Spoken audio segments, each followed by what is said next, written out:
Selamat pagi Bapak Ibu dan rekan-rekan sekalian. Kita bertemu lagi di dalam doa pagi di hari Senin tanggal 20 Juni 2022. Sebelum kita memulai untuk mendengarkan firman Tuhan, mari bersama-sama kita bersatu di dalam doa. Bapa di dalam surga, kami mengucap syukur dan berterima kasih untuk kasih setia Tuhan dan penyertaan Tuhan yang senantiasa kami rasakan dan kami percaya tidak akan pernah berkesudahan di dalam hidup kami. Kami bersyukur untuk hari yang baru yang sudah Tuhan berikan. Dan saat ini kami mau membuka hati dan pikiran kami, biarlah Roh Kudus yang bekerja di dalam hati kami satu persatu sehingga kami boleh mengerti, kami boleh memahami apa yang Tuhan inginkan di dalam hidup kami sebagai orang Kristen. Hanya di dalam nama Tuhan Yesus yang baik kami berdoa dan kami mengucap syukur. Amin. Bacaan Alkitab pada hari ini diambil dari 1 Korintus 1 ayat 18 sampai dengan 31 yang akan saya bacakan untuk kita semua. Hikmat Allah dan hikmat manusia. Sebab pemberitaan tentang salib memang adalah kebodohan bagi mereka yang akan binasa. Tetapi bagi kita yang diselamatkan, pemberitaan itu adalah kekuatan Allah. Karena ada tertulis, aku akan membinasakan hikmat orang-orang berhikmat dan kearifan orang-orang bijak akan kulenyapkan. Di manakah orang yang berhikmat? Di manakah ahli Taurat? Di manakah pembantah dari dunia ini? Bukankah Allah telah membuat hikmat dunia ini menjadi kebodohan? Oleh karena dunia, dalam hikmat Allah, tidak mengenal Allah oleh hikmatnya, maka Allah berkenan menyelamatkan mereka yang percaya oleh kebodohan pemberitaan Injil. Orang-orang Yahudi menghendaki tanda dan orang-orang Yunani mencari hikmat. Tetapi kami memberitakan Kristus yang disalibkan, untuk orang-orang Yahudi suatu batu sandungan, dan untuk orang-orang bukan Yahudi suatu kebodohan. Tetapi untuk mereka yang dipanggil, baik orang Yahudi maupun bukan orang Yahudi, Kristus adalah kekuatan Allah dan hikmat Allah. Sebab yang bodoh dari Allah lebih besar hikmatnya daripada manusia, dan yang lemah dari Allah lebih kuat daripada manusia. Ingat saja saudara-saudara, bagaimana keadaan kamu ketika kamu dipanggil. Menurut ukuran manusia, tidak banyak orang bijak, tidak banyak orang yang berpengaruh, tidak banyak orang yang terpandang. Tetapi apa yang bodoh bagi dunia, dipilih Allah untuk memalukan orang-orang yang berhikmat. Dan apa yang lemah bagi dunia, dipilih Allah untuk memalukan apa yang kuat. Dan apa yang tidak terpandang dan yang hina bagi dunia, dipilih Allah, bahkan apa yang tidak berarti, dipilih Allah untuk meniadakan apa yang berarti. Supaya jangan ada seorang manusia pun yang memegahkan diri di hadapan Allah. Tetapi oleh Dia, kamu berada dalam Kristus Yesus, yang oleh Allah telah menjadi hikmat bagi kita. Ia membenarkan dan menguduskan dan menebus kita. Karena itu, seperti ada tertulis, barang siapa yang bermegah, hendaklah ia bermegah di dalam Tuhan. Kadang-kadang tanpa kita sadari, kita seringkali melihat seseorang atau sesuatu dari tampak luarnya. Orang kaya kadang-kadang lebih diperhatikan, orang miskin lebih dikesampingkan. Orang yang mempunyai paras yang baik atau cantik lebih diprioritaskan, dan orang yang lemah seringkali diabaikan. Kadang-kadang itulah yang terjadi di dunia kita sekarang ini, dan bahkan tanpa kita sadari, mungkin kita pun juga seringkali hanya melihat seseorang atau sesuatu hanya dari tampak luarnya saja. Orang juga kadang lebih cenderung tertarik untuk mendandani penampilan luar, untuk membangun reputasi di depan manusia saja. Dan dari ayat ini ingin mengubah mindset atau paradigma berpikir kita bahwa bukan itu yang Tuhan lihat, bukan penampilan luar dan bukan sesuatu yang hanya terlihat dari luar yang dilihat oleh Allah. Karena Allah atau Tuhan yang kita percaya tidak memandang muka atau penampilan kita. Tuhan tidak pernah tertipu oleh penampilan seseorang, sebab Dia hanya melihat kedalaman hati seseorang. Dia justru memilih orang yang tidak terpandang atau bahkan dianggap hina atau tidak mampu, yang tidak berarti bagi dunia, untuk meniadakan apa yang berarti. Rasul Paulus ingin mengungkapkan kesadaran yang teramat mendalam bahwa orang bodoh dan lemah justru mereka lah yang dipilih Allah. Orang yang merasa dirinya tidak berdaya, lemah, dan bodoh cenderung untuk membutuhkan bantuan dan mendambakan kehadiran orang yang akan menguatkannya. Demikian pula di dalam kebergantungan kita dengan Allah. Orang-orang seperti inilah yang benar-benar mengakui kebutuhan mereka akan kehadiran dan kekuatan dari Tuhan. Orang-orang seperti inilah yang lebih terbuka terhadap pertolongan tangan Tuhan. Sebaliknya, orang yang mencari pujian atau orang yang hanya mengutamakan apa yang dilihat dari luar, seringkali sudah merasa mampu dengan kekuatannya diri sendiri, bahkan cenderung untuk tidak peduli atau tidak mengandalkan Tuhan di dalam hidupnya. Sebagian jemaat Korintus bersentuhan dengan berbagai filsafat dunia yang ada pada waktu itu. Mereka menganggap diri mereka berhikmat, dan ketika mereka melihat kebenaran Injil dari perspektif hikmat duniawi, mereka memandang rendah berita Injil yang dulu mereka terima. Dan mereka juga mulai mengutuskan pemimpin rohani yang menurut mereka sesuai dengan konsep mereka. Tetapi apa yang Rasul Paulus sampaikan di dalam 1 Korintus 1 ini, Rasul Paulus memulai dengan kata ada tertulis. Dan kata ada tertulis ini muncul kurang lebih sekitar 63 kali di dalam seluruh tulisan Rasul Paulus. Dan menurut pengutipan Rasul Paulus ini ingin menegaskan bahwa firman Tuhan adalah sebuah argumen yang sangat kuat. Tidak perlu dibantah dan tidak perlu memberi bukti-bukti lain di luar Alkitab. Ketika Allah berfirman, semuanya berarti sudah diputuskan dan semuanya adalah sesuatu yang benar. Dan melalui perikop ini, Rasul Paulus juga ingin mengajarkan bahwa apa yang orang lain lihat sebagai satu kebanggaan dan sebagai sesuatu hal yang dilihat oleh dunia ini, tetapi Tuhan tidak melihat itu. Bahkan Allah sering merendahkan orang-orang yang menganggap dirinya berhikmat. Sebaliknya, Allah justru sering kali memakai orang-orang yang dianggap bodoh dan lemah oleh dunia. Dan satu hal yang ingin ditekankan adalah Rasul Paulus ingin mengingatkan jemaat di Korintus pada saat itu untuk tidak menjadi sombong, untuk tidak menjadi tinggi hati dengan apa yang mereka miliki, dengan apa yang mereka punya. Karena apa yang mereka punya dan apa yang mereka miliki itu sebetulnya dan sesungguhnya adalah hanya berasal dari Tuhan. Jadi tidak ada alasan untuk mereka bermegah diri dan menjadi sombong. Lalu di dalam ayat 20 merupakan pertanyaan retoris juga yang diangkat oleh Rasul Paulus kepada jemaat di Korintus. Rasul Paulus menyadari bahwa sebagian besar jemaat adalah orang yang lemah dan bodoh menurut dunia. Rasul Paulus ingin menyadarkan jemaat di Korintus bahwa semua orang yang dianggap berhikmat menurut ukuran dunia ternyata tidak mampu untuk bertahan. Lalu Rasul Paulus juga menutup rentetan pertanyaan retoris di ayat 20 dengan pertanyaan intinya adalah, bukankah Allah telah membuat hikmat dunia ini menjadi kebodohan?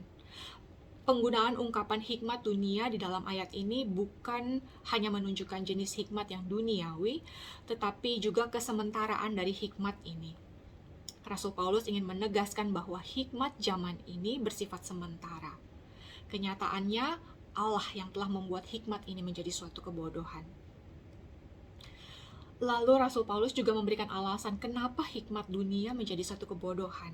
Karena hikmat dunia ini tidak dapat menolong orang untuk mengenal Allah. Seberapapun kepandaian manusia, seberapapun kehebatnya seseorang, hal itu tidak menjamin bahwa dia mengenal Allah dengan baik dan benar. Karena pengenalan terhadap Allah hanya dimungkinkan oleh karya Roh Kudus.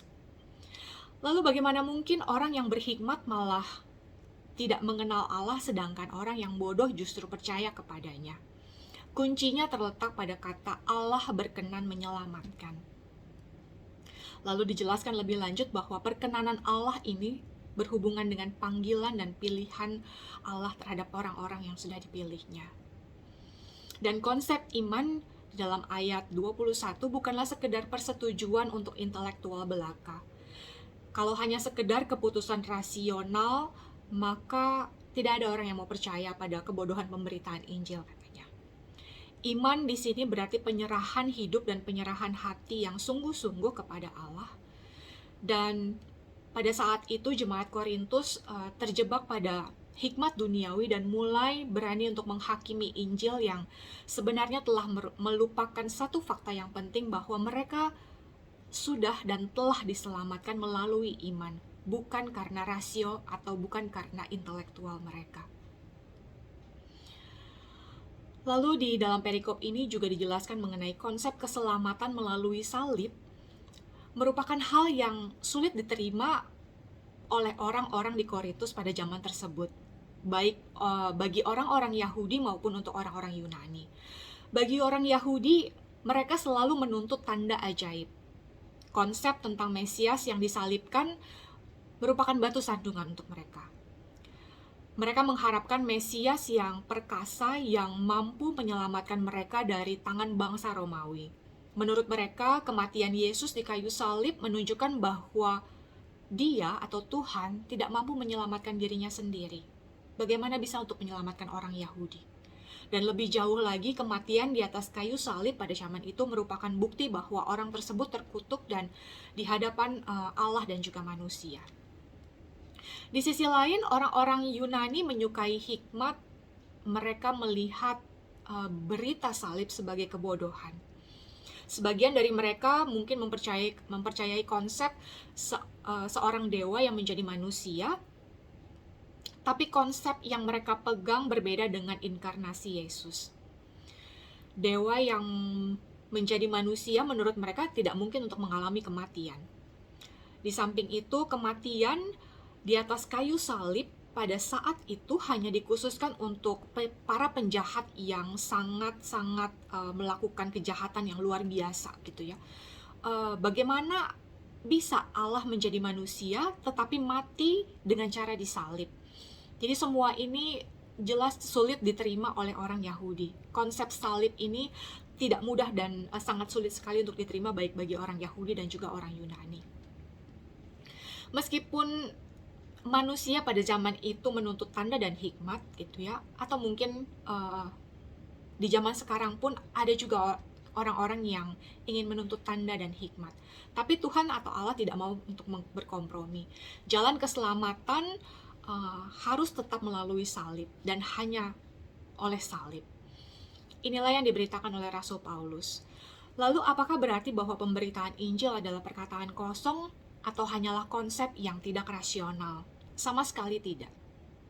Di dalam ayat 24, Rasul Paulus menegaskan bahwa Injil adalah kekuatan Allah dan hikmat Allah. Bagaimana bisa? Karena Injil adalah kekuatan dan hikmat Allah bagi orang-orang yang dipanggil oleh Allah, baik bagi orang-orang Yahudi maupun orang-orang non-Yahudi, baik orang Yunani dan juga orang-orang non-Yunani. Terlepas dari paradigma berpikir dua golongan manusia ini, ketika Allah memanggil seseorang dan memilih seseorang, maka Allah ingin orang ini mempercayai kebenaran Injil. Dengan demikian, bagi orang tersebut, orang-orang yang sudah dipilih dan orang-orang yang percaya, Injil adalah kekuatan dan hikmat Allah. Lalu Rasul Paulus menutup penjelasannya dengan mengatakan bahwa kebenaran teologis yang penting adalah Allah jauh lebih berhikmat dan lebih kuat dari manusia. Terjemahan hurufiah dari ayat ini adalah sebab kebodohan Allah adalah lebih berhikmat daripada manusia, dan kelemahan Allah adalah lebih kuat daripada manusia. Jangankan membandingkan hikmat Allah dengan hikmat manusia, bahkan kebodohan Allah pun di dalam perikop ini dikatakan lebih hebat daripada semua kepandaian manusia. Jangankan membandingkan kekuatan Allah dengan kekuatan manusia, kelemahan Allah pun sudah jauh melebihi semua kekuatan manusia. Salib merupakan bukti betapa kekuatan dan hikmat manusia telah dipermalukan dan telah dinyatakan sebagai hal yang tidak berdaya. Keselamatan melalui salib hanya dimungkinkan oleh hikmat dan kuasa Allah. Salib disebut melampaui hikmat dunia dalam arti manusia pada dirinya tidak akan pernah mampu untuk memahami salib dengan benar, kecuali dengan pertolongan Roh Kudus. Semua hikmat dari Allah, namun tidak semua manusia mau dan bisa untuk mengakuinya. Bahkan manusia ada juga yang cenderung untuk melawan Allah, untuk cenderung mencoba memahami Allah yang tidak terbatas dengan pemikiran, dengan akal budi manusia yang sifatnya terbatas. Jadi kalau manusia ingin menggunakan hikmatnya bergantung pada diri sendiri, dia tidak akan pernah mampu dan tidak akan pernah mengerti Allah yang adalah sumber hikmat. Lalu apakah makna salib bagi kita sekalian? Rasul Paulus berkata bahwa pemberitaan tentang salib adalah kebodohan bagi mereka yang binasa, tetapi merupakan kekuatan Allah bagi kita yang diselamatkan. Mengapa salib dianggap sebagai kebodohan? Bagi mereka, kematian di kayu salib merupakan aib dan kemalangan yang hina. Mungkin jika bisa memilih, mereka tidak mau untuk memilih dengan cara disalib. Tetapi paradigma berpikir atau Tuhan ingin menegaskan dan menjelaskan bahwa justru kematian di Tuhan di atas kayu salib itu menjadi satu kekuatan, karena di dalamnya ada satu kekuatan kasih yang besar di mana Allah yang tidak berdosa menyelamatkan manusia yang berdosa. Bagi orang percaya, salib Kristus adalah hikmat dan kekuatan Allah. Allah memakai salib yang hina untuk menunjukkan kebesarannya, hikmatnya, dan kekuatannya dalam menghadapi dan dalam mengatasi segala sesuatu. Segala hikmat, kehebatan, dan kemampuan manusia tidak bisa menyelamatkan manusia itu sendiri. Sehebat-hebatnya seseorang, sekaya-kayanya seseorang, sepintar-pintarnya seseorang, tidak ada yang dapat menghindarkan dia dari kematian. Tetapi melalui kematian Yesus Kristus di atas kayu salib, Allah menyelamatkan semua orang yang percaya pada salib itu. Semua dosa akibat kehinaan manusia sudah ditebus melalui kematian Kristus di kayu salib, satu kali dan untuk selama-lamanya. Dan bagaimana dengan kita? Kita sebagai orang yang sudah ditebus dan sudah percaya kepada Tuhan Yesus Kristus, kita menjalani hari-hari dengan memikul salib sebagai orang Kristen, dan biarlah apa yang kita lakukan, apa yang kita jalani setiap hari, bukanlah penampilan lahiriah, bukanlah penampilan luar yang membuat Allah tertarik, tetapi hati yang merindukan dan mengandalkan Tuhan setiap saat. Itulah yang Allah rindukan dan yang Allah inginkan. Biarlah kita senantiasa bisa mengandalkan Tuhan di dalam apapun juga yang kita hadapi di dalam keseharian kita, karena tidak ada alasan untuk kita bermegah diri, tidak ada alasan untuk kita menjadi sombong dengan segala yang kita miliki, dengan segala kehebatan dan kemampuan kita. Karena segala sesuatu yang kita punya, segala yang melekat di dalam diri kita, semuanya hanya berasal dari Tuhan saja. Selamat menjalani hari, selamat menjalani setiap bagian di dalam hidup kita dengan terus berpegang pada firman Tuhan dan mengandalkan kekuatan yang hanya dari Tuhan saja. Mari kita bersama-sama bersatu di dalam doa. Bapa di dalam surga, kami bersyukur ya Tuhan. Terima kasih kalau Tuhan yang telah terlebih dahulu mengasihi kami, Tuhan yang telah terlebih dahulu untuk menyayangi kami. Ajarkan kami untuk terus bisa menjadikan Tuhan sebagai landasan di dalam hidup kami. Yang kami lakukan, biarlah Tuhan yang menolong kami, biarlah karya Roh Kudus yang mau untuk memberikan kekuatan kami satu persatu untuk bisa menjalani hidup kami. Dan biarlah setiap orang juga boleh melihat Kristus yang hidup di dalam diri kami. Hanya dalam nama Tuhan Yesus yang baik kami berdoa dan kami mengucap syukur. Amin. Selamat pagi dan Tuhan Yesus memberkati semua.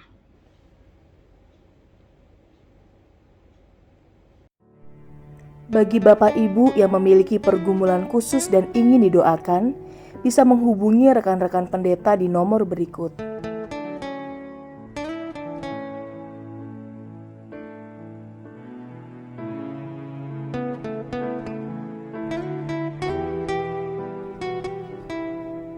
Tuhan Yesus memberkati.